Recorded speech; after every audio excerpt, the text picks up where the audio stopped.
cocaine's a hell of a drug. Never done cocaine, but I imagine NBA basketball playoffs is the equivalent of doing cocaine. Yeah. Because good Lord, that game last night.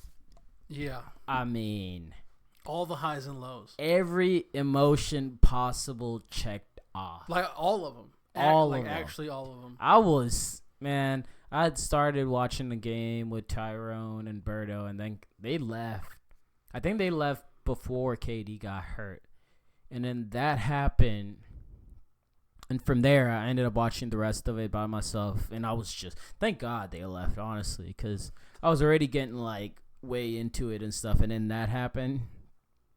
Like, I was going between standing up, sitting down, pacing back and forth, sitting on the table, sitting on the couch, watching from the kitchen. It was every scenario. But, I mean,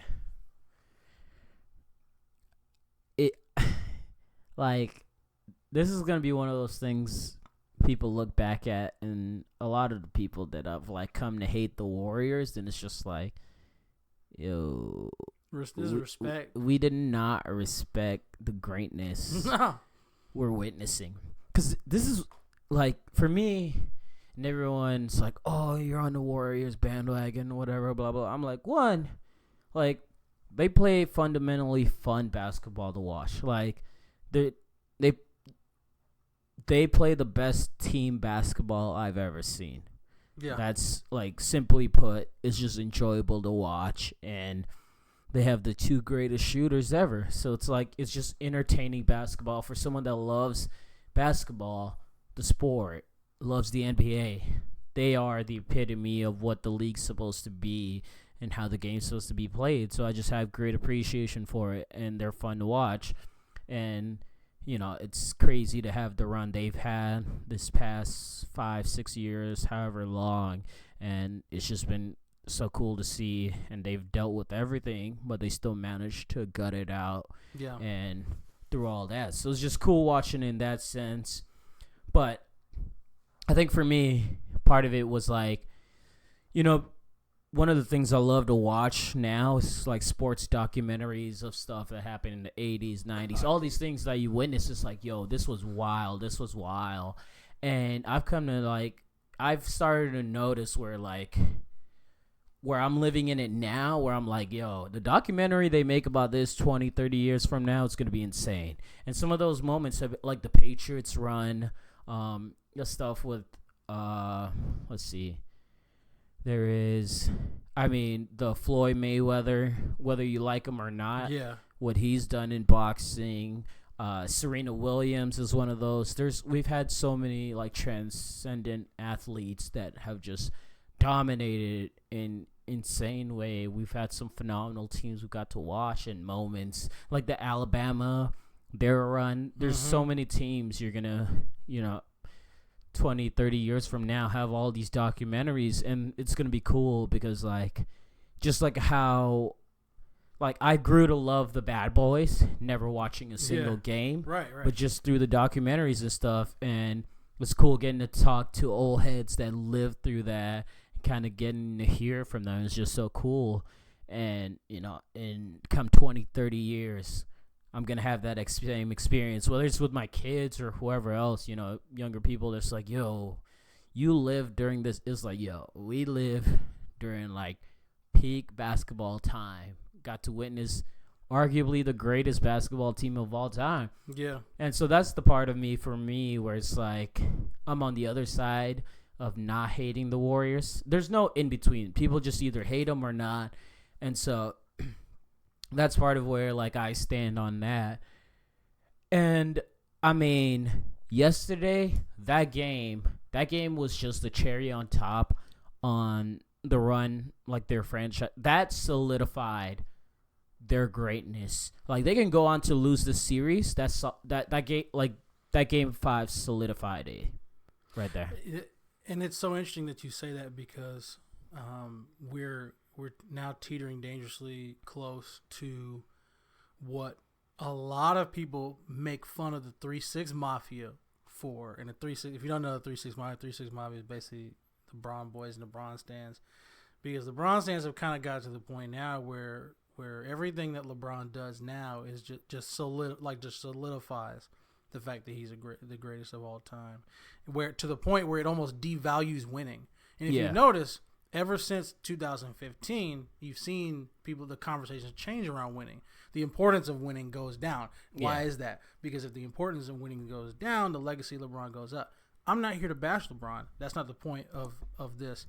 But it can be really easy to say, even if the Warriors don't win this, I think this is it proves just how great they are. And as much as I am like, look, winning is the thing that sets you apart. I watched that game last night, and I caught myself because I was like, I've literally been shaking my head for like 30 seconds straight because I wasn't quite sure what I had just watched. Yeah. And this full disclosure, I texted you last night. Full disclosure for anybody who's listening. At the 3:05 mark, I turned the game off. They went up 6. Toronto went up 6. And that really place did looked like it was about to explode. All the momentum. Kawhi hit 3 shots in a row. Kawhi had his signature, looked like what he was having the signature Kobe MJ moment, where it's like, this is what your legacy is gonna. This is gonna be like the highlight of your legacy. Yes. He just came down, bam, hit a 3, came back down, hit another 3. I think he scored like 10 points in a span of like 2 minutes or whatever. And he scored 3 straight buckets. Yeah. And 3 straight buckets, came down. It was like they're cross half court. Lowry just giving the ball. Everyone would get out the way. Buckets. Yeah. And from there, it was like, it's a wrap. This is it. And then Nick Nurse takes that timeout, and so I was listening. Dan Le Batard was talking about it, and he was saying, basically, Nick Nurse's explanation was that he took that timeout because I think under 2 minutes you could only use 2 timeouts. I think the NBA has changed that rule to like make the game flow faster, and I appreciate that because NBA and the NFL has the same problem where the last 2 minutes of a game will last a half hour. Yeah. It's insane. So, like, it makes sense why they're making that change. They're trying to make the flow of the game go more naturally. And it's like in those moments, like, you coach them beforehand, but then at that point, athletes just got to go out there and execute. Like, you can yell from the side or whatever, a play, but, like, you just got to execute. And so he essentially took that timeout at the 3, because I think it starts at 3 minutes left in the fourth quarter. You only have 2 timeouts, something like that. I'm not exactly sure. I got to double check. And so that's why he had taken that timeout at 3:05 to just give his team a rest. And it's not really for the team. It was for Kawhi. Kawhi's gassed. He's gassed, like, and he's hurt, and he's sore. He's sore. Like, and he's not hurting to the scale of, I think, what any of the Warriors players that are hurting. I'm just gonna go out on a limb and say that yeah, well, you can tell it's affecting him. Yeah, it's like a fatigue type of where it's like, I think it's something worn down. Like, it's the same leg as that knee, and I can't speak to the severity of the injury, but no, like if we're going to like the scales thing, Kawhi's injury does not equal Steph, Clay, Andre Iguodala, Looney, and Kevin Durant. Like 4 of which of those were able to actually play through their respective injuries. So he is like struggling with something, but I'm not. I can't. It's hard for me to get into the injuries conversations because people like to get cute. With it on. No, but I totally understand why he gave that timeout. Yeah. At the same time, I understand why people would say like, no, just keep going at their throw. And it's one of those, like, y'all had that momentum, everything was going, and Warriors, like, you gave the Warriors a chance to regroup, and then they come out, boom, boom, and I mean, my God, it's one thing to hit 3-pointers, and then, because what? It was Curry hit one. Yes. Like, Curry hit back-to-back, was it? Falling away from the basket. And then a couple possessions later, they were down 6, and next thing you know, they were up 3. Yeah. So Curry hit Clay one. hits one. Clay to hits keep one. Him close. Yeah. Clay hits one to cut it to 3. Yeah. Curry hits it, tie it, and the shot where he hits it and the camera zooms in on Ibaka. Ibaka. It is. He knew. Yeah. He knew, bro. And that's just like one of those where, like, you might not have respect for the Warriors, but you understand how the other teams have respect. Because a shot like that happens, it's not like they took the lead or anything. It's like you're still in the game. Yes. You're still in the game. But Ibaka knew right there at that moment, dude, it's over. Yeah. We're screwed. We're screwed. Any other team's like, no, we're good, guys. Like, we're still in this. We're good. But nah, at that moment, he was just like, damn. I just watched it. What's funny is I just watched it again. I freaking love NBA TV during the playoffs. They literally replay the game the next day with no commercials. That's amazing. No like TV timeouts. And I've been doing that like all playoffs. Is watching these replays of games, and it's actually kind of cool because when you're watching anything, it could be movie, TV, even music. When you're experiencing it for the first time, you only really notice a few things. When you watch something a second time, not having to pay attention to certain things, you actually see more, which is kind of funny. I do appreciate the fact that that Kyle Lowry was redeemed. The internet redeemed Kyle Lowry because I thought he put up a whole brick. Nah, bro. Listen. So I thought he hit the side of the.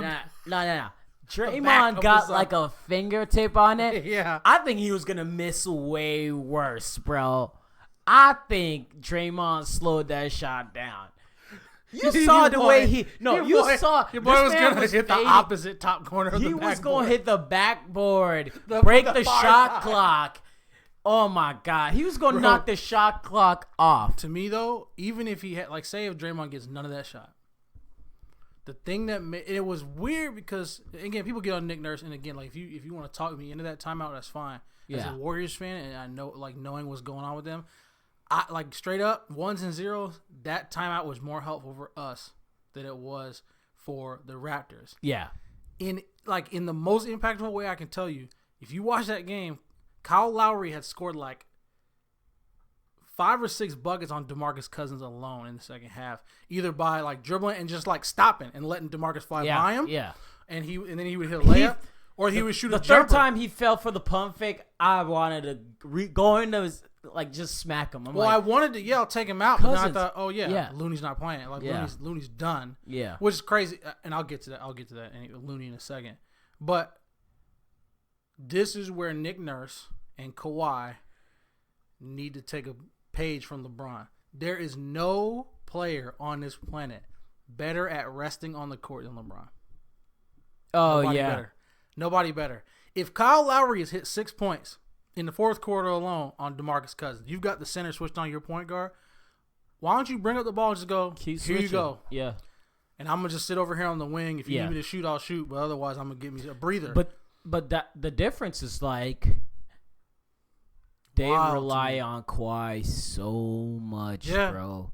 And I think, much. And I think part of it also though, the difference between Kawhi and LeBron is just Kawhi's a goon, bro. He's not gonna I don't think he has it in him to take a play off. I'm not gonna sit over here and hang out. He doesn't have it in him. From all like the tall tales you've heard and stuff, like with the true and board man, board man getting paid. Like I respect that, and that's like I grew up in the Kobe era and all, and that's why I love Kobe because it was just like like I'm here to kill, I'm here to like compete, end you every second, And Kawhi has that same mentality, and so that's why I think one of those where like you can't take a timeout. Or like you can't take time off during the court. Like he just can't. I know he doesn't have it in him. He doesn't have it in him. And obviously LeBron in the past has had the luxury of guys that you can go to. My point was that in that particular situation, Kyle Lowry was the guy you could go to because they kept switching Cousins on him. Yeah. But I agree. He's not the dude that's gonna be like, if my guy drives to the basket, I'm just gonna stand out here. I'm just gonna. I'm gonna go to the basket like that's so. I totally. Get that. The greatest quote that's come out from all this tall tale is like when he was in high school and they used to. I think it was high school or college. They would talk about like the coach was talking about help defense and he's all like, "Yo, why can't everybody just guard their man?" Like Imagine being on his team and you the guy that's like, yeah, I'm all in for this help defense, and Kawhi is like, why can't we all guard our own players? You just like, I ain't gonna be the dude that's gonna be called a little, now. Look, so because everybody flexes on offense, right? Yeah, they're like, oh yeah, I got it. Yeah, bro. Nobody buckets. Nobody ever flexes on defense. Nobody flexes on defense. That is like the biggest flex. Like, why can't you just guard your man? Why can't you just guard your own man? You're just like, I mean, the way my ankles been. You know what? You're right. We just gonna guard our own. I need somebody else with some personality on Toronto. And like, I'm excited for the day the documentary comes out on Kawhi. Now that I'm thinking of it, it's gonna be like a Paul Bunyan documentary. It is gonna be absurd. Dude apparently didn't listen to any schools when he was getting offers in college. All these D1 Pac-12 schools were coming to him because he ended up going to San Diego State. That's correct. He showed up to San Diego State, showed up to the gym, shooting around or whatever, and I guess he signed from there. And all these other schools wanted him. Didn't give him a lift. That's why I've been telling people, I'm like, I think he's a sociopath. He's insane. He's a very high-functioning sociopath. And Dan Le Batard was talking about something interesting today that, like, at first he started talking about it, and I was like, ooh. But as he explained it, it kind of made sense. He said there's some people that think that Kawhi might be on the autism spectrum. And at first when I heard that, I was like, yo, that's kind of messed up. Yeah. But then when he explained, he was all like, guys like Bill Gates, they believe that Steve Jobs, like all these smart genius dudes are all on the autism spectrum. So it's one of those like it's not like it doesn't have a negative like meaning to it as when you hear it, someone might assume. Well, I don't think it's meant to be a negative connotation. I think it's being used right now as an explanation for his personality. Yeah, that's what it is. It's a lot of those, because like a lot of those guys, like Steve Jobs, like he's one of those intelligent dude or whatever, but just wasn't good at the communicating part or the part. You'd hear stories about some conversations he would have with people, just like and stuff he would do. Yeah. And so as he was explaining that out, I was like, dude, that totally makes sense. And like, I could totally see that where it's one of those, it's like, dude is just, he's like obviously very smart and all, but it is one of those things where it's just socially like, it's just really interesting, man. Yeah. And it's interesting because like he's the type, like he'll get asked the question and he answers it in a way that it seems like it's sarcastic, but it's like he genuinely is confused. Serious. Yeah, he's genuinely confused by your question. Is just like, that's like, example for yesterday's game. So I saw this where they asked him, it was like, hey, why'd you give up that last shot? Like, why'd you pass it off? And he's like, because I got double teamed.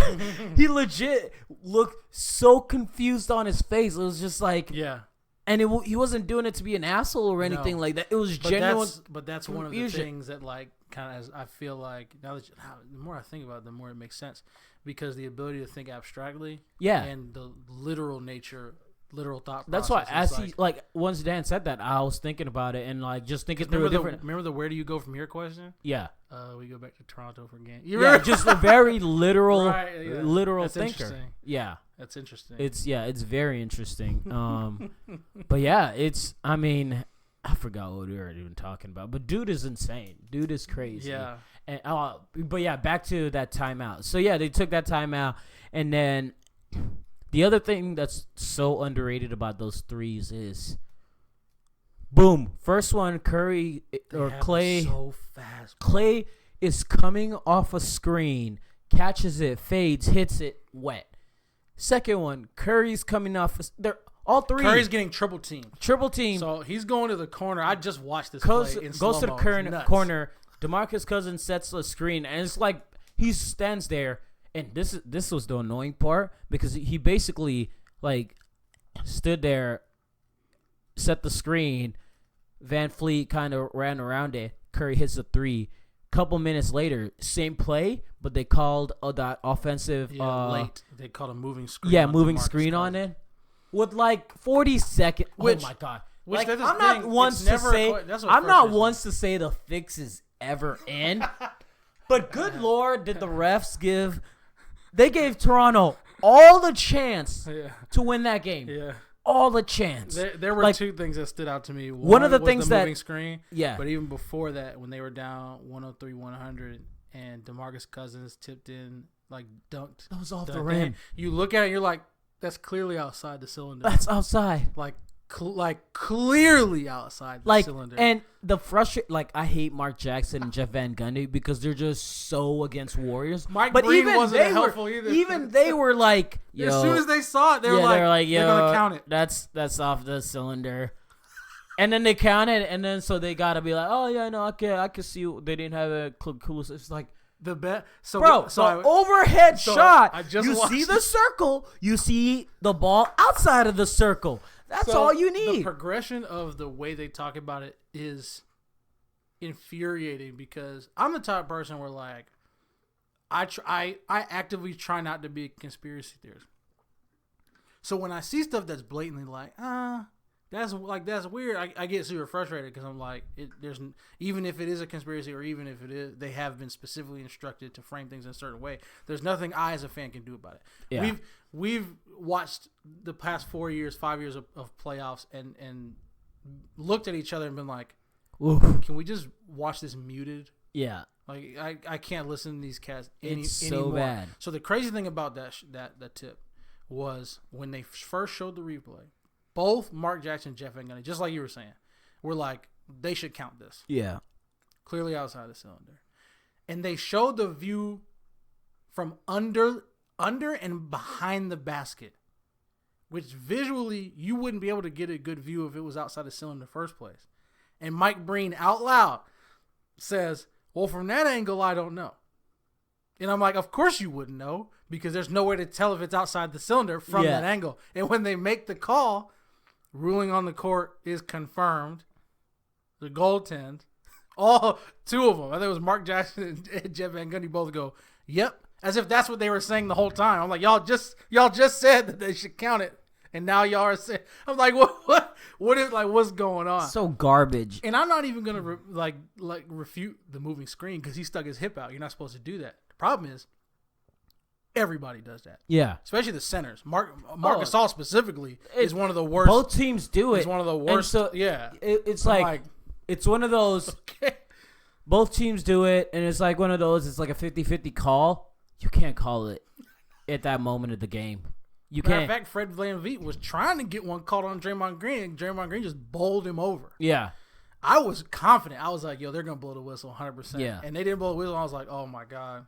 Thank you. And it's like, you're going to call that? Bro, yo, Kawhi Leonard's a great player, but good God does he has LeBron tendencies with that travel. Yeah. And it's so blatant. Homie, that jump like stop. LeBron, I'll give it to LeBron. LeBron moves quickly, and so like usually it's on the replay where you see he takes three big that dude took three big steps. Man shuffles like a DB, bro. Kawhi he looked like a receiver.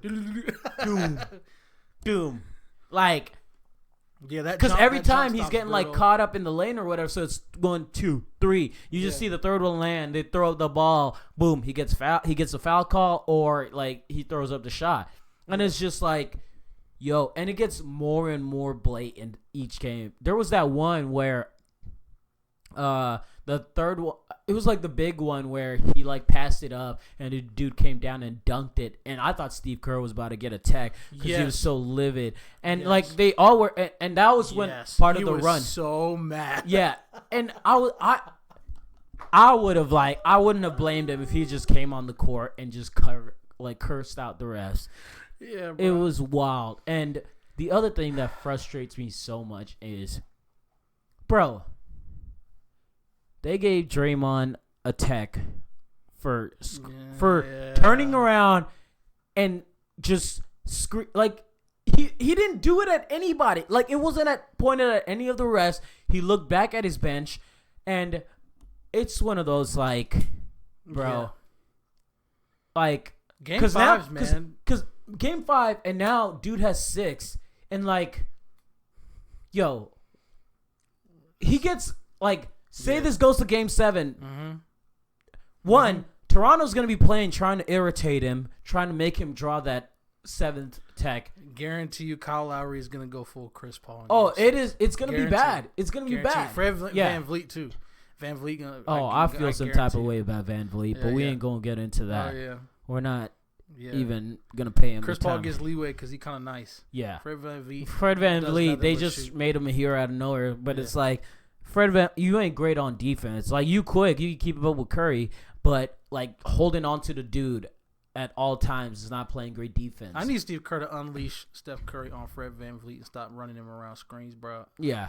My man need to get put in the hospital like Delvedova did for dehydration. Yeah. That's the thing they need to do. That's the thing they need to do. Run the hell out of him. Yes, and they need to see how far this man can run because I guarantee you Clay and Steph can run farther. Those dudes scare me like that, bro, because it's like they're shooters. Okay, great. Watch them. You know, like I've always wanted to take a step counter out of the basketball court. Those two cats make me feel like when everybody else comes away from the court with 8 miles, they come away with like 14, like 12 to 14 miles of running. Because all they do is run. Dog, and I would make the argument if Toronto wins this, like, I still think Curry should get Finals MVP. I make that argument because that's tough. If they were to win, absolutely. It's hard to do that when you lose, and I'd probably end up. I know. I think it's only happened like 1 or 2 other times. Yeah. But like I know they're gonna give it to Kawhi, but at least like it's just because imagine if LeBron would have got MVP last year. Yeah. That's totally fair. But I think what's so understated about Curry is his off-ball play. Like, it's incredible. That's the most underappreciated part of his game that doesn't show up on the stat sheets. Him and Clay, they're incredible. These dudes went to a box and won defense on him on games. Because it was that bad. And they almost did that, like, in game 3 and 4. Like, it's just, it's crazy. This dude, who's probably 170, 180 pounds, soaking wet, barely 6. I don't know how tall. 6'2", 6'3". 6'3", man. Yeah, and he's just running around the court, jacking up, and like he's so problematic to them. Yeah, and it just goes to show like just the effect he has on a team like that. And like obviously they need KD and all of that, and it showed yesterday. But man, like I think all the crap the Warriors have received since KD's joined and all that, it's not fair and all that. But also it's like, one, the Warriors have reminded us, like, with this run without KD, it's like, yo, we were still great without him. They obviously need him and all. And so I think this is one of those where it's been a blessing in disguise where it's like, people have taken a step back and it's like, yo, we need to appreciate these dudes more.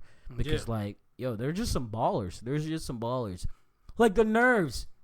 After going down 6 like that, coming out and taking threes that no coach in their right mind. Falling away from the basket. Yeah. None of them. No coach would normally, you're going to, like. Yo, I'll say this, though. The shot that made no sense to me, and it was like, you just got to be so just confident in the moment.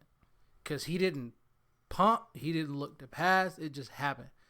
But you remember the one that the Draymond hit all net? And they showed like the replay of him like smiling as he backpedaled. Yeah, that one blew my mind mainly because Iguodala had it first and he was wide open. And he passed. Like it I'm pretty up sure to him. Danny Green was running by him and was running away from him. Yeah, like he was going to the corner. Yeah, and Iguodala immediately swings it and Draymond he was top of the key. Yeah, yes, without thinking throws it to Draymond. Draymond wets it. I'm like. And the camera zooms on it, and he just got that, like, licking his lips, and I was like... Literally for, like, 2 minutes, I was living in an alternate universe where I was screaming at the TV for, like, why would you pass it up to throw it to Draymond, who is by far and away the inferior three-point shooter than Andre Iguodala. Like, I was living in that alternate universe for a second. But, no, crazy gutsy win, and I do think that it increases some of the, like, NBA-wide appreciation, not just for the Warriors, but I think for Kevin Durant, which kind of leads me to, I'm going to try to do this one at a time because the appreciation of Kevin Durant, I think, also kind of bled into some classless stuff last night.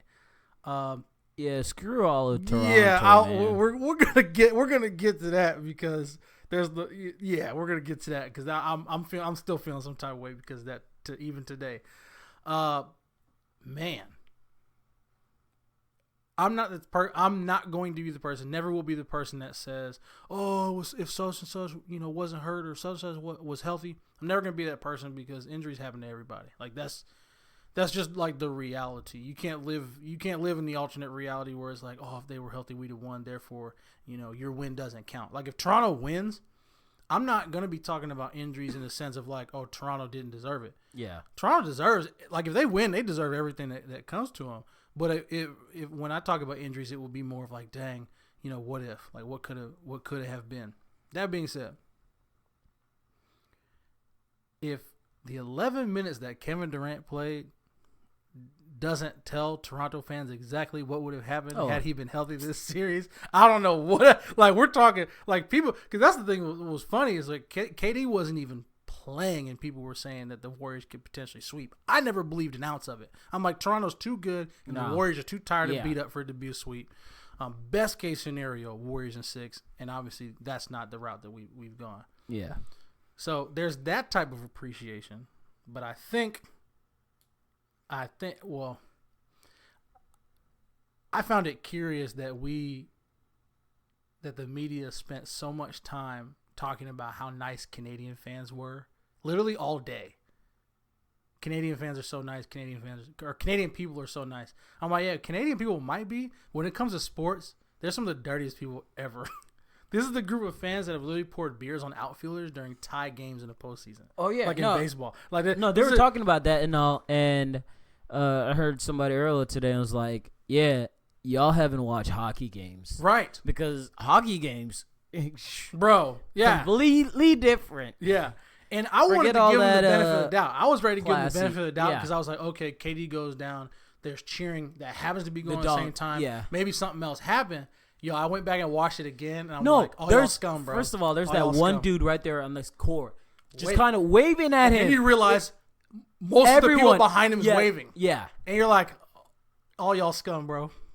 We ain't had no beef before this series. And someone said it was like beef before this series. Oh, man.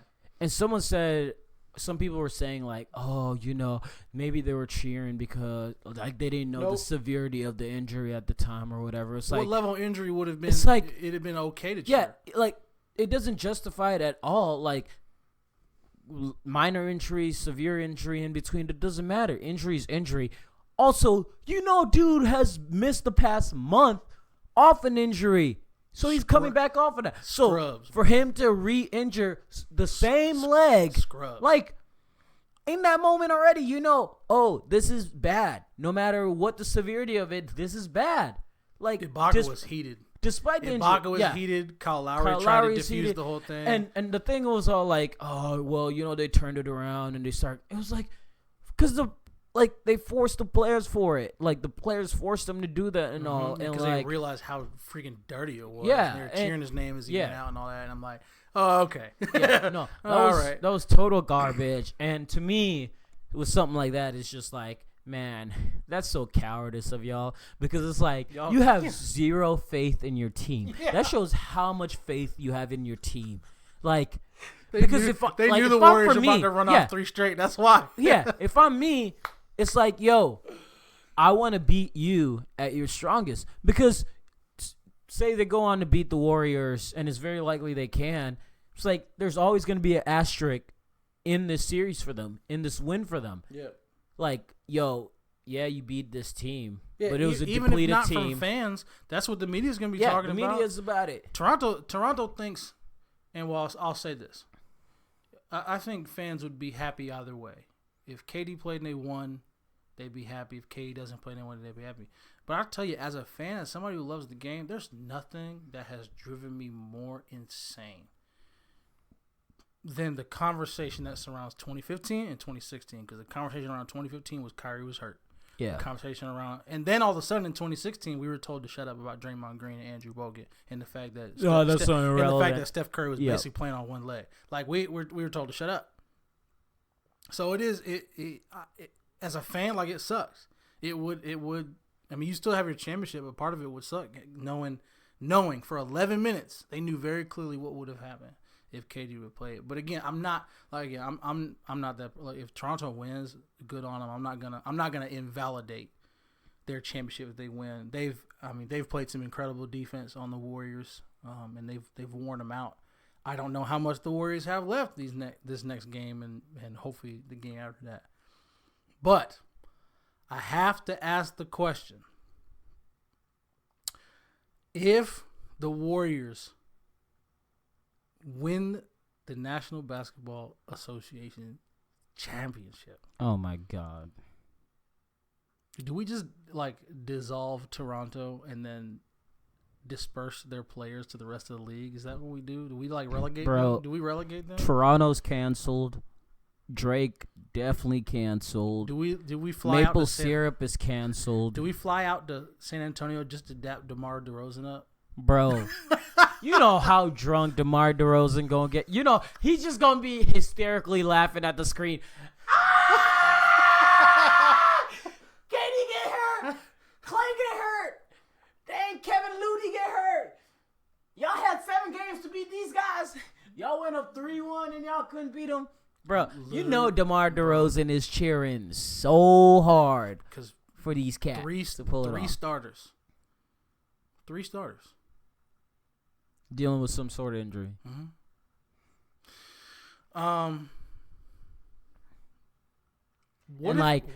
I just need him.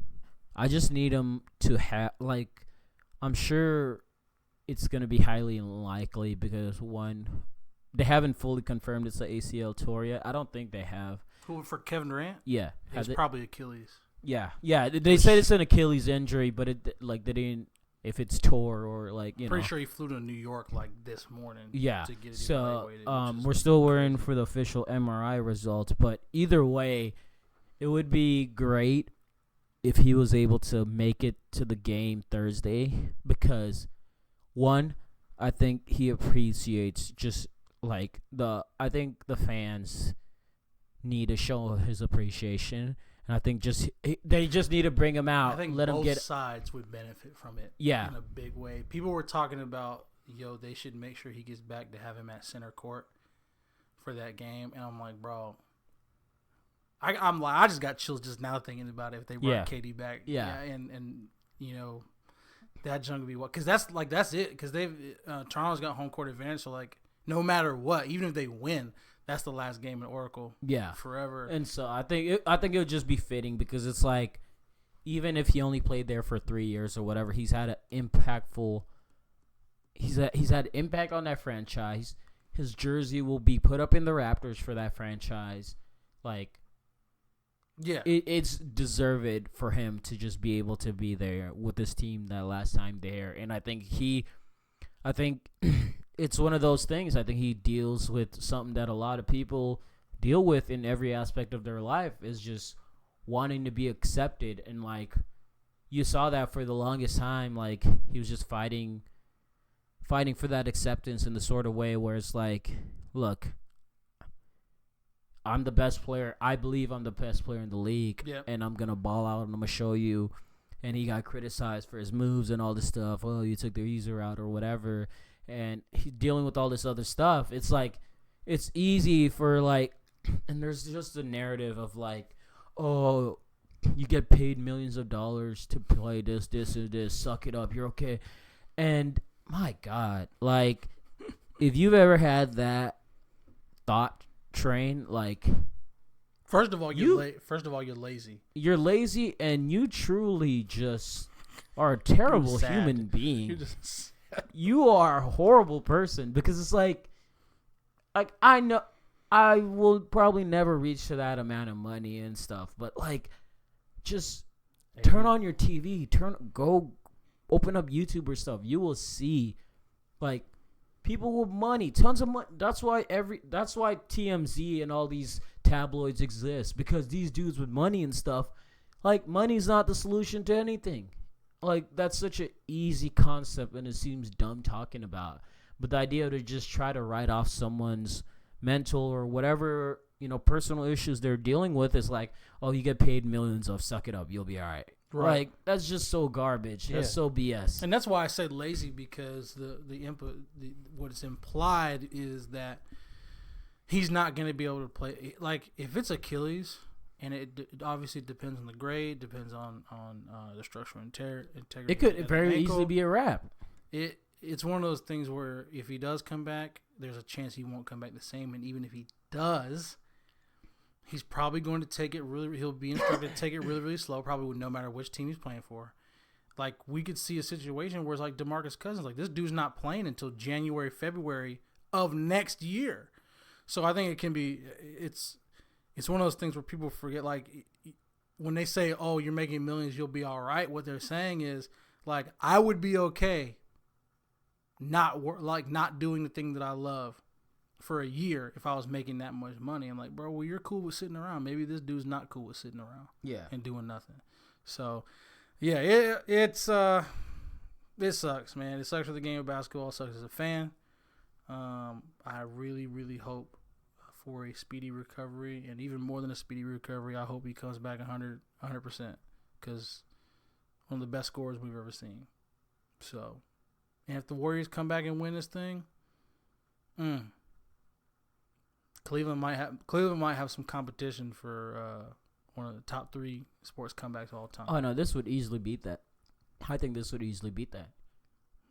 This, man, bro, it's close. It's because when you look at the 3-1-1, Draymond doesn't get suspended for something that's not, like, that was stupid to this day. Warriors win that game. Mm-hmm. And Draymond's one of those other dudes that, like, God, I love, because he does the dirt, like, he does the stuff. He does the stuff people don't. Dude plays bigger, like, plays bigger than his size. Yeah. In every aspect. My man plays center at 6'7". Yeah. Like, let that sink in. And he's all over the court. Dude made a crucial block in that last game. He was part of, I think he and Iguodala, were they the two that double team? Kawhi? Yeah. Double teamed them. He doesn't want to take shots over double teams either. They were so smart to do that in the moment. Yeah. It just could go on about this team forever. But last couple thoughts about it is, there's so much, but let's see. I mean, yeah, just go back to what I said earlier. No matter what happens in Game 6, if it does lead to a Game 7, if Toronto goes on to win this series, or the Warriors, they've established themselves. Legends, bro. Legends. We were with texting about that last night, bro. And it was just heart. Yeah, and it was one of those, like, just NBA Twitter. Everyone was just like, I mean, what do you got to do? And this is the other thing I was going to talk about. Either you were silent or you were showing respect. That's really what it was. Since, like, as soon as KD went down, they started playing Cousins, and from the way it looked like they weren't gonna play Cousins at all as long as KD was there. But as soon as he went down, it's like, all right, we're gonna need you. And Cousins played a great game overall up until the last 2 minutes. Just on defense, boy, did he do everything possible to just give that game up. And I don't think it was purposeful. He's just bad in pick and roll. It was just it was bad in pick and roll. Like, bad in pick and roll. Honestly, I take that back. I think. Because essentially what happened in the last 2 minutes was the and Toronto couldn't make a shot. It was the goaltending, right, which is just horrendous, and it's especially more funny because, good God, Serge Ibaka lives for the goaltending. Yes, all the time. Because he cashes those in. I didn't think it was okay for us to call that on him. Oh yeah, they finally called one this game, and I was like, what? Whoa, because they had a bad one last game. Game 4, that was horrible. That it was like, that wasn't even close. So the goaltending, that one should have been reversed. So I wouldn't even give a fault for that. The moving screen, it was a moving screen or whatever, but it's garbage to call that at that time. Like, you can't be picky. Like, you can't pick and choose which fouls you want to call and all. But like the Warriors towards the end, like, I mean, Draymond Green with the backcourt violation. Oh gosh, yeah. It just, at that moment, I was just like, guys, like. You can't be doing this right now. You can't be doing, and it was just one of those, like, Toronto also upped the pressure. They were double teaming Curry as he was bringing the ball up, so he had to get it out. I understand all that, but like they still managed to hold off. But yeah, the game was up for grabs, and legit when Kyle Lowry, like I texted you, I thought when Kyle Lowry threw that shot up and then it like it buzzed. I was just confused. I was legitimately confused. That the game was over. There was more basketball. Yeah, I was like, oh, this is going to overtime, and then I see Curry running off with his hands up, and I was like, oh shoot, the game's over. It took me a while to realize why. The game's over. So, because it was like 15 seconds. There were no stoppages in play. Yeah. The only stoppages in play, I think it went out of bounds a couple times. Yeah. There was a 24-second violation because Draymond got blocked by Ibaka at one point. Outside of that, the clock was just running. Wasn't for it 9 minutes? It was after the moving screen, right? I think the moving screen, and then it was 15 seconds, and they inbounded it in. I think that's what happened. I believe so, if I recall correctly. Yeah, I think it was. But there were nobody shot free throws. Yeah. The clock just ran with like 9.5 minutes. Yeah. So like they inbound the ball, 15 seconds, they bring it down, and it felt like the longest 15 seconds ever. But at the same time, it all happened so quickly, and by the time he threw the show up, even and Mike Breen, he didn't even call it like it was a last shot. No, yeah, but he was like, for the win. And even at that moment, I was like, wait for the win. Yeah, it was just so confusing. And even the ending, all three of them were quiet. Yeah, like it was just weird. Like we were going to OT. It was so weird. It was one of those games where I'm like, while it was going on, I was like, I'm not sure if I appreciated it that much. Like it was cool to just see him gut it out because again, props to Kevon Looney, bruh.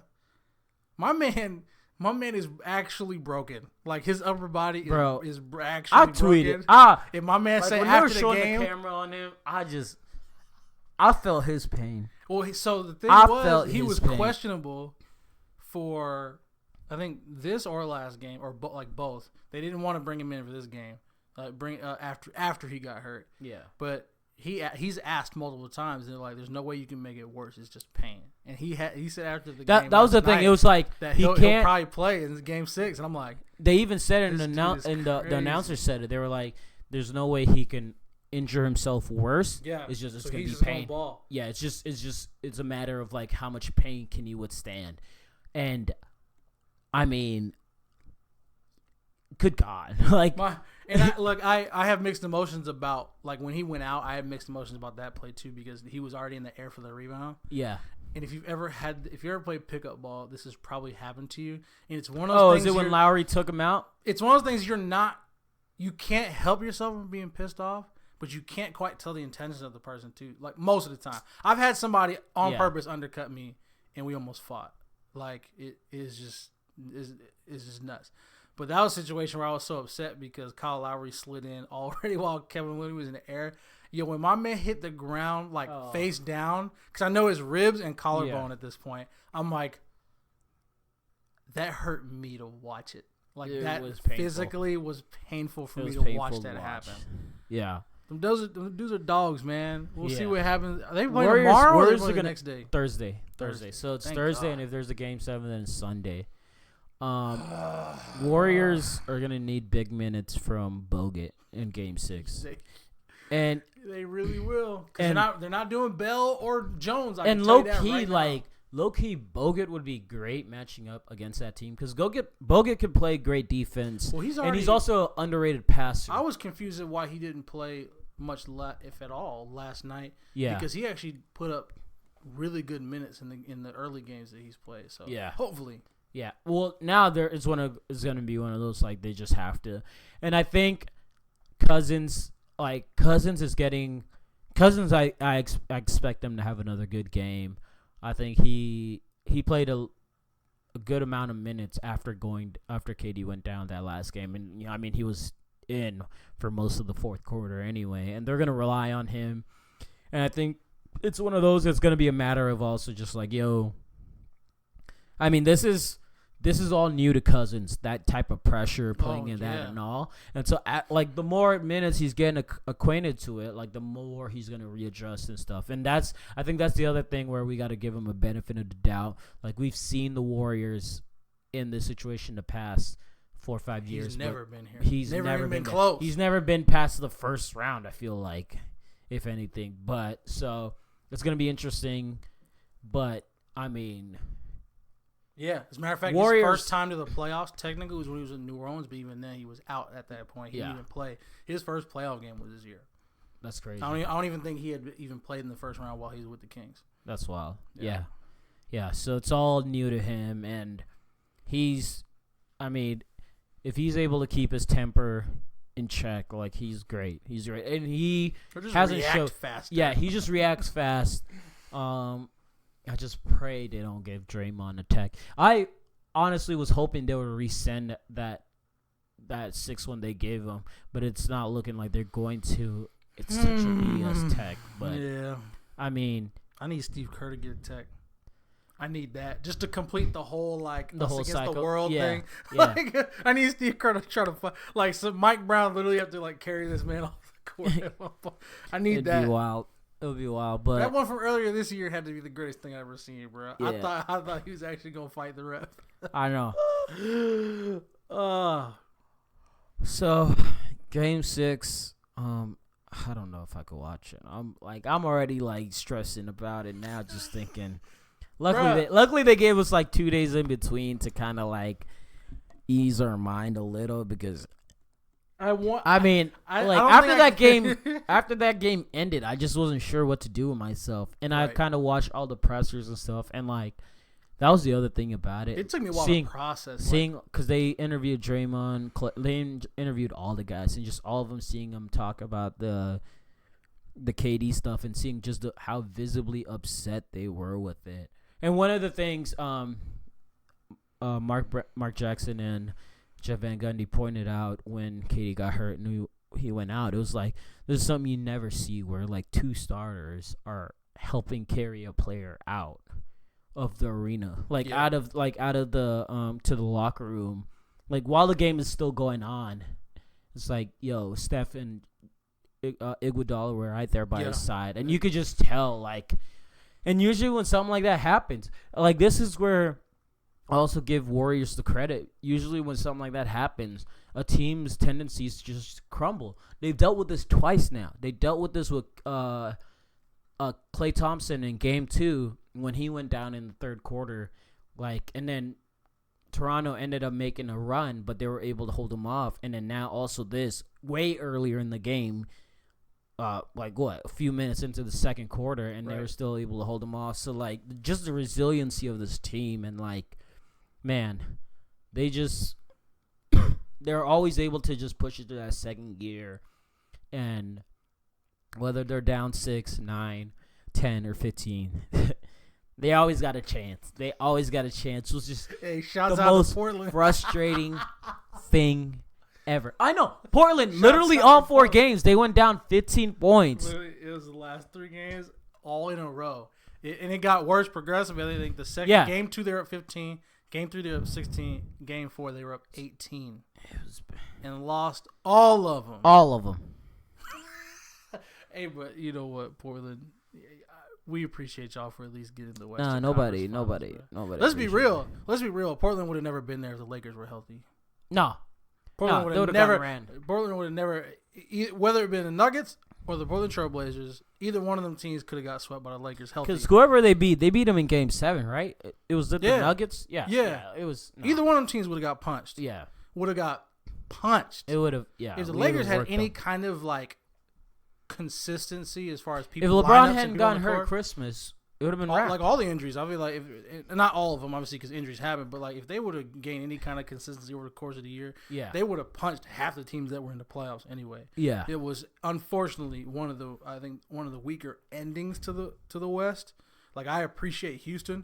I would have rather have seen them last. Yeah, like zooming out as a basketball fan. It was one of those everyone just wrote off like the Portland series, and it was like rightfully so, because it was just like, yo, whoever wins Warriors versus Houston is the winner of the Western Conference. Mm-hmm. And there was a second there where I was like, oh shoot, if KD's not playing, Portland's got an opportunity to like take advantage. Portland should be thankful KD was out, because good lord. I mean, it's one thing to get beat you're 4-0. right. You are right. It's one but thing there's to get nothing more swept. embarrassing. There's nothing more embarrassing That is true. than having a dude, because they would have done. I guarantee you, they would have had games. There would have been at least 2 games where Steph and Durant would have sat out the whole fourth quarter. And that's the last. Oh my god. And you They had sitting there in the Quinn Cook fourth hit quarter laughing and stuff. Yeah, and you towels just, on and laughing. Oh my god. Yeah, you should be glad Katie didn't play. Yeah. At the very least, you had a moment. You got to like, fight him at that point. You know, Dame takes the last shot. You know, Iguodala strips the ball, all that stuff. At least you get those close moments. It wouldn't even have been close. So, we'll see what happens, man. I've had the opportunity to watch this team win 3 championships in 4 years, and what will it be, 5 years? And the crazy thing too is we've seen how good they are hurt without KD. So I mean, this team could, even without KD, could come back and contend for another championship. And they're gonna have they'll have, if KD leaves, they'll have some Clay's money. Not going anywhere. They'll have some money to bring somebody in that might not be on the KD level, but still. Well, like, I think they'll still be over the luxury tax anyway, especially if they re-sign Clay. Yeah, Clay will put him, but they'll still have the mid-level. Yeah, they'll have the mid-level. And which, I mean, Rudy Gay's about like there, yeah, right? Like they could come right back. They keep Draymond, Iguodala, Clay. They bring, because I think Iguodala's signed for next year also, right? He is, and he said he's not retiring. Yeah, so like they signed Draymond and Clay back. Looney's in. They've got the bird rights for Looney. Who I need people to stop sleeping on Looney. Watch that man rebound and the fact that he defends guards and scores in the paint, bro. And he's 23. He looked like he about 28. Warriors need a. I don't know if he's like. We're not done. I don't know if he's like on a contract right now. Who? But Lou will. Oh yeah, bro. So pissed me off because he's with Clippers, right? Yeah. They signed him to a 2-year extension, I think, in the middle of the year because he was the one person. He was. I was the like, only one. If you want to win 6 man, come out. That's a drive up north. No, and like to State, bro. at that point, people got Green legitimately reasons to be mad at the Warriors. Yes, because if they get literally Steve Kerr would look at him, they'd be like, giving Clay some burn or some rest. It would be over. Bro, shoot the ball. Shoot it. He'd be the only dude. Because that's the one. Like that's the one only thing. dude to average 25 points off the bench ever. That's the one thing with this team is like they've never had a great bench. Like last year, 2015 was the last time. Well, yeah. Last year wasn't JaVale bad. McGee had such an underrated West, season. Right, yeah, David last West. year they had a pretty great bench, and like they had dudes that they had a Nick Young who only played like 5 or 6 minutes, but he could give you a guaranteed 2-3 threes. Right, like put him in. He's just a shooter. Shooters gonna shoot. Shooters will give you buckets. And so it's one of those, you have sustainability. The thing you see now when they go to their bench is like they have no shooters.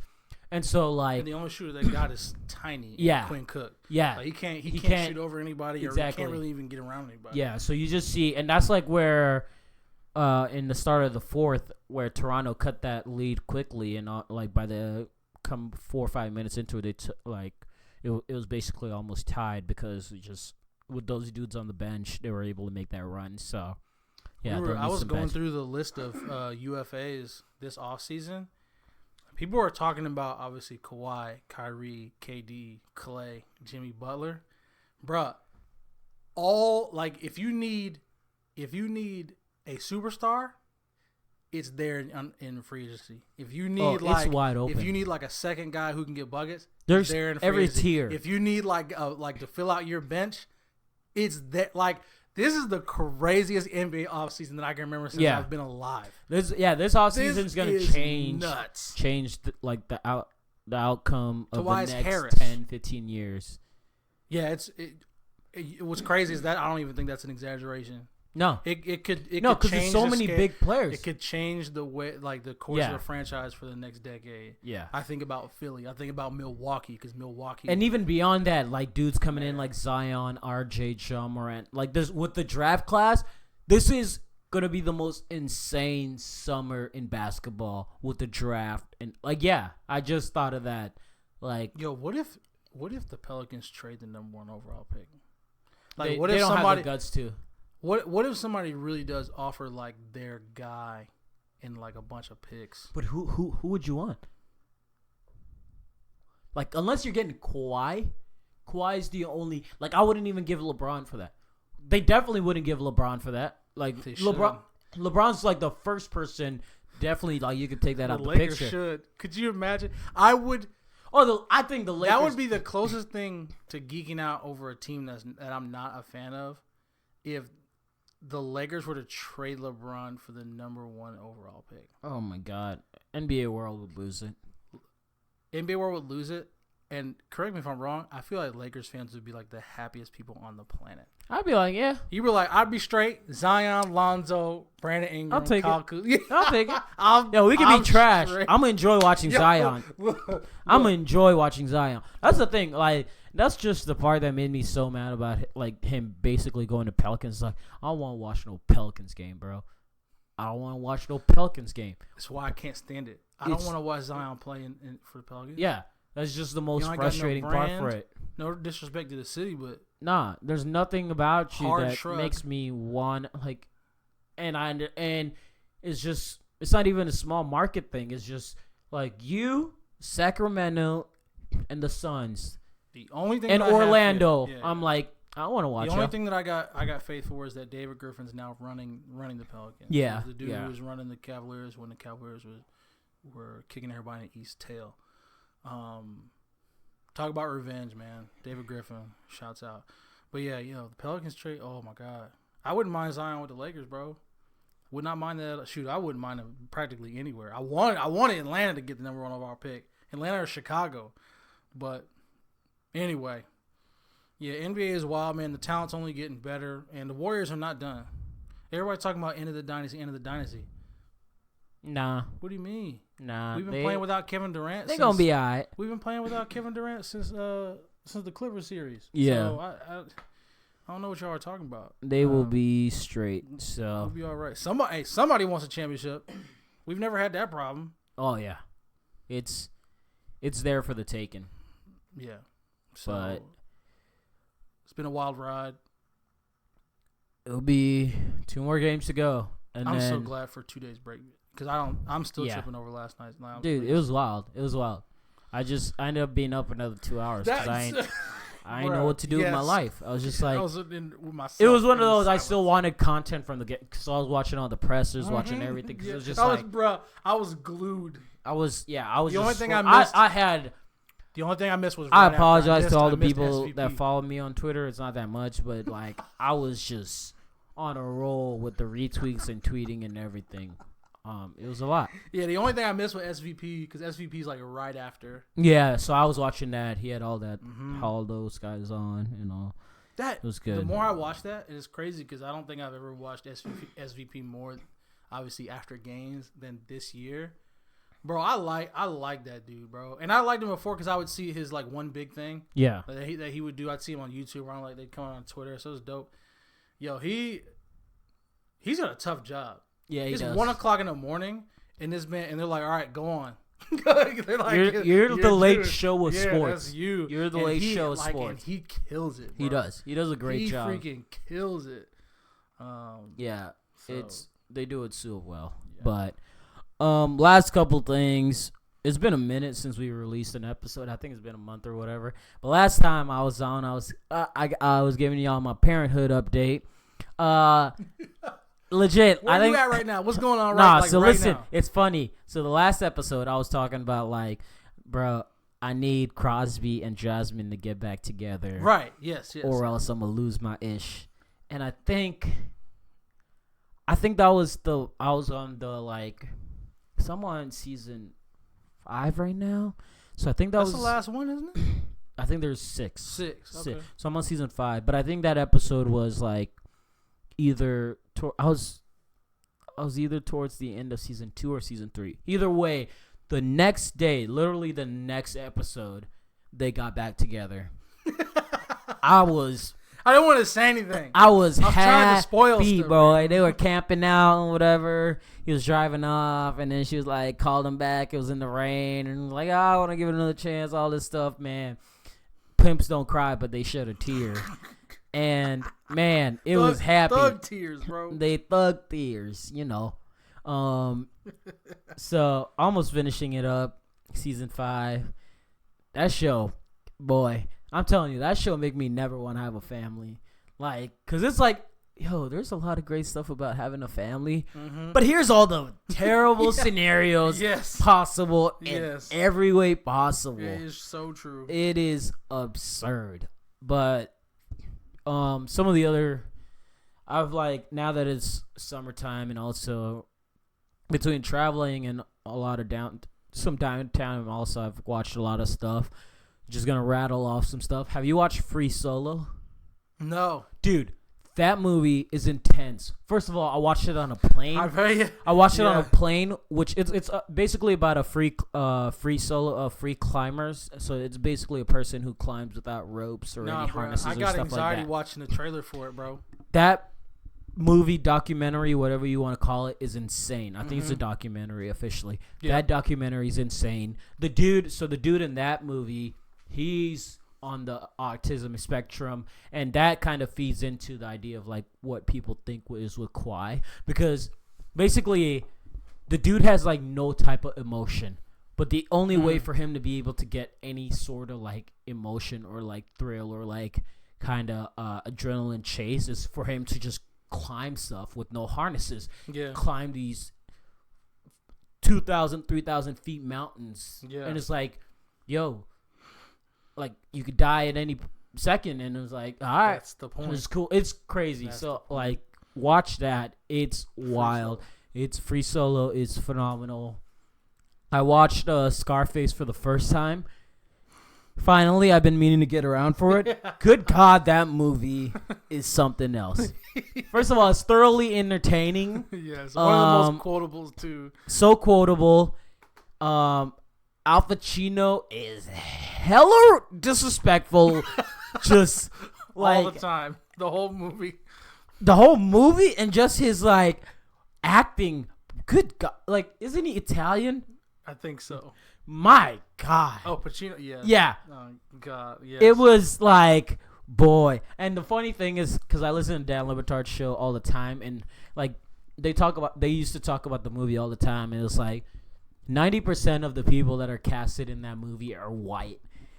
And like, as I was watching it, I was like, and they're basically playing Cubans. Most of them are playing Cubans, Spanish dudes, and all. And it was just like, boy, y'all couldn't find some Hispanics to play this role. Nope. No, y'all just gonna feed into the stereotypes. That's why I was watching like Al Pacino. I'm just like, bro, you are extra. Yes. You are so extra.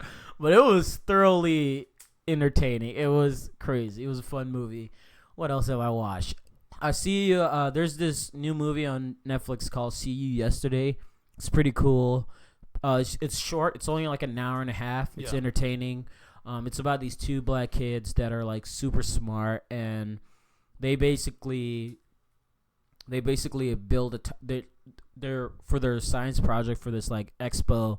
They built this time machine, and so they build a time machine. They're testing it, working it out, and the time machine, kind of works, and they go back in time. It ties into some of the like social stuff that's going in now, which I like still have a weird feeling about, because it's like how I've gotten to feel about slave movies, where it's like, all right, we get it. Like, slavery is bad. Like, there's not any other way you could show me like slavery and it's like it's gonna change my mind on it. Like, right. I've got the point. Or to give me like a new perspective. Yeah, you're not gonna give me a new perspective on it. And the same has like the thing now is like police violence, and that's kind of one of the things the movie kind of touches on. Okay. And I'll just leave it at that. And like, because there's the one movie that came out last year that was what was the big one that was dealing with the police violence, where it was like, it was with the girl. Was it Blind Spotting?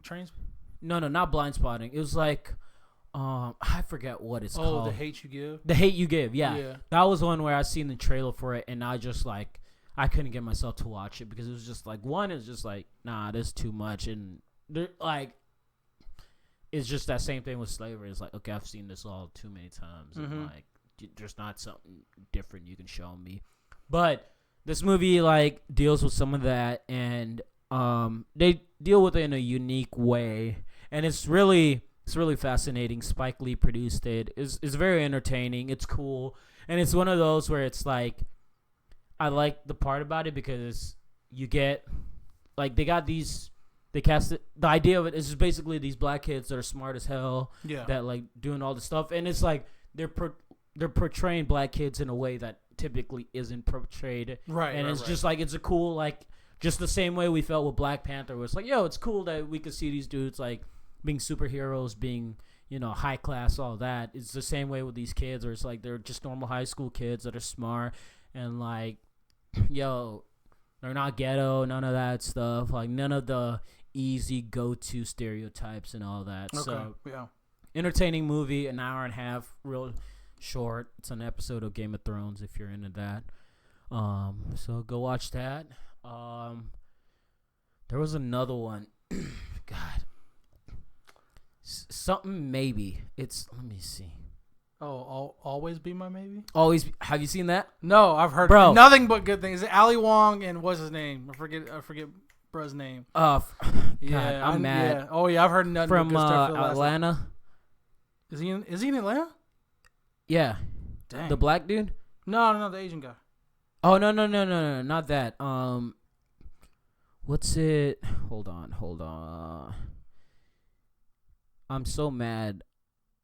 I'm forgetting his name right now, but he's the weird dude in Atlanta. I'm just gonna keep talking to stall time while I look this up. Lakeith Stanfield. The movie is Someone Great. Okay.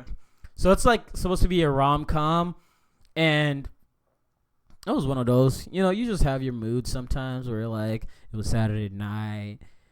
I was like, should I go out? Nah, it's kind of raining. So I'm just like, let me watch a movie. And then I was just kind of scrolling through. Right. And like, look, I enjoy a good rom-com. Nothing wrong with that. Right. And so I was just like, and I also had Lakeith Stanfield, which I like. I like him in Atlanta. I liked him in, he was in Get Out. And so he's kind of one of those dudes. Anything he's in, I'm most likely going to watch. So I was just like, cool. This has a diverse cast and looks entertaining. It had good reviews on Rotten Tomato. Let me check it out. Okay. That movie, one, it's super funny, but boy, it is emotional. Gosh. It is very emotional, but it's a great movie. It's a great movie. I was watching, I was just like, yo, I was just here for some laughs, but y'all digging with some deep stuff over here. I ain't ready for all this. Y'all making me question things in my life. I ain't ready to question, all right? But that's a good movie. I think that's all of it. But I got 3, and they're not stuff that I've watched, stuff I want to watch. Yeah. Well, 4. So 3 was an honorable mention. One was Chernobyl. I've heard that. Chernobyl. It's heavy, like and good, and all that stuff. So really, really good. About the Chernobyl nuclear crisis. Mm-hmm. That's the honorable mention. So I want to see this documentary called, I think it's called Black Godfather. It's on Netflix. Uh-huh. And it's super hard to describe. I've been thinking this whole time, like, how do I describe it on the pod? Because you watch this trailer, and it's about this guy who came up in show business, and that he was basically like, if you were black and you wanted to get anywhere, you basically at some point interacted with this guy. And they're showing all this footage of these people that he's like standing next to. Yeah. And it keeps going and going, and like all these faces and like athletes, actors, politicians. Bro, they do interviews. Yeah. Right? Interviews of people.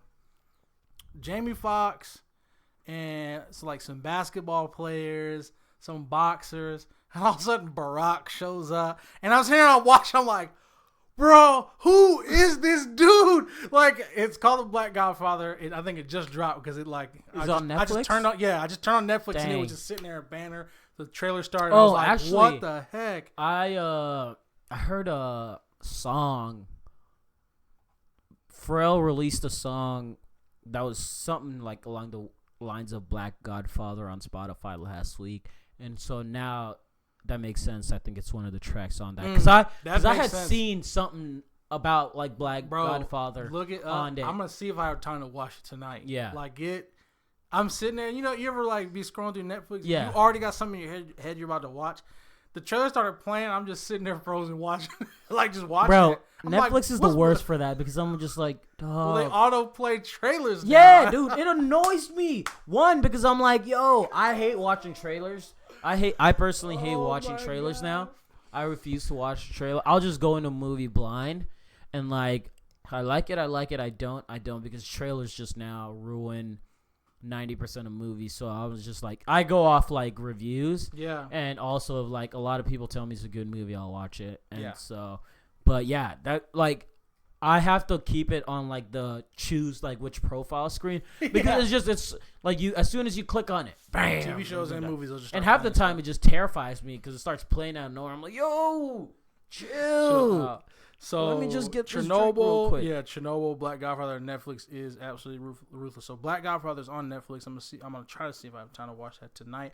On Amazon Prime is this show called Good Omens. It just looks hilarious. Yeah. Whole concept of the show is an angel and a demon are basically conscripted by God because the Antichrist has gone missing, and without the Antichrist, there's like just chaos, but not in the chaos that needs to happen. Like Yeah. they need the Antichrist for the end of the world to happen. Uh-huh. So basically, two dudes that end up hating each other end up becoming friends, having to like find and apprehend the Antichrist, who was like a 12-year-old boy. Yeah.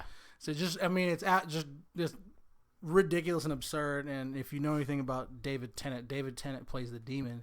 David Tennant is the Purple Man from Jessica Jones. He's been in Doctor Who, and Broadchurch. Which, by the way, if you have not seen Broadchurch, watch Broadchurch. I feel like that's excellent. one I had. There are two British shows that I will legit talk up.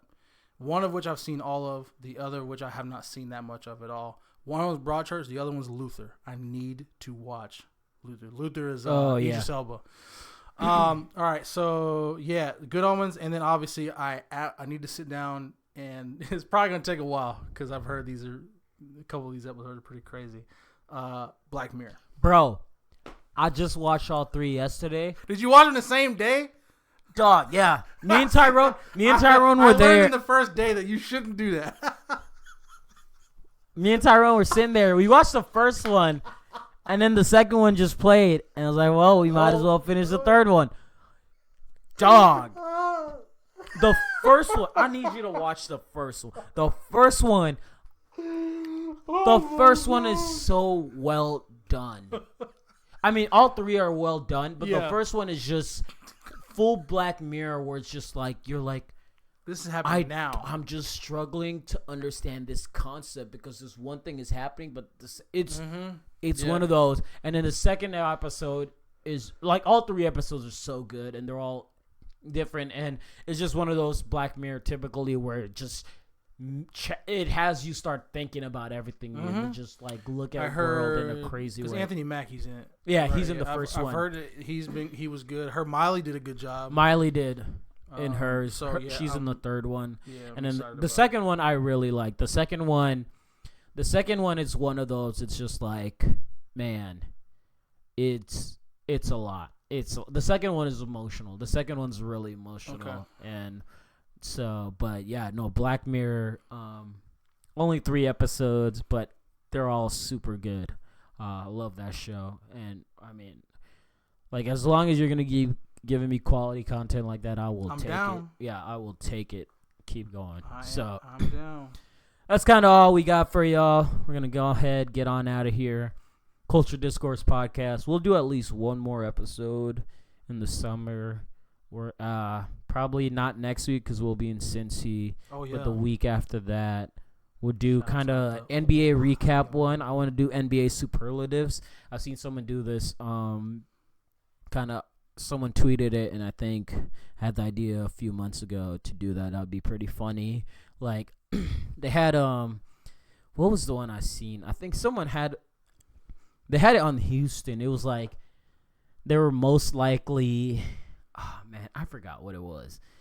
But it was hilarious. It was one of those. Just make our own then. Oh, yeah, no, that's basically the idea. Do you want to just do finals teams? Or do you want to do no, we'll. Man, we could down. we I'm could down. we Okay, could let's we just could do the whole start. NBA. Let's do the whole NBA because that gives us a greater That's pool part of it. I was gonna for, bring creativity. Devan on because he had some of Yes. it on it also.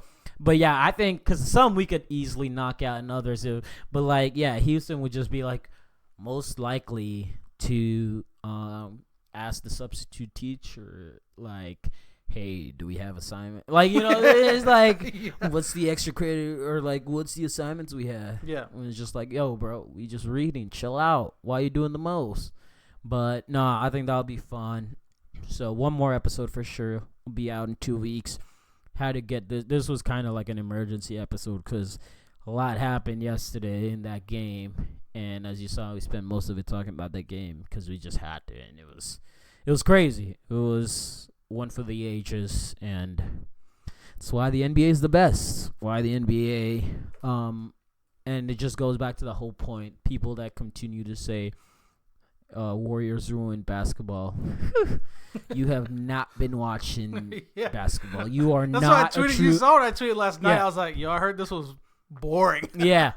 If you think this is boring, boy, you have a problem, or you just need to find a new sport. Yeah. I mean, try hockey. Like, hockey's great. Their playoffs is going on. Nobody's talking about it. They literally have a game 7. Is it tomorrow or tonight? I don't know. I'm not even sure. Well, that's what's so funny about hockey, and it's funny I heard that with Simmons talking with Levitard. Is like hockey fans are content with their own fandom. Like they're not like, the sport did grow. Like it's they don't care.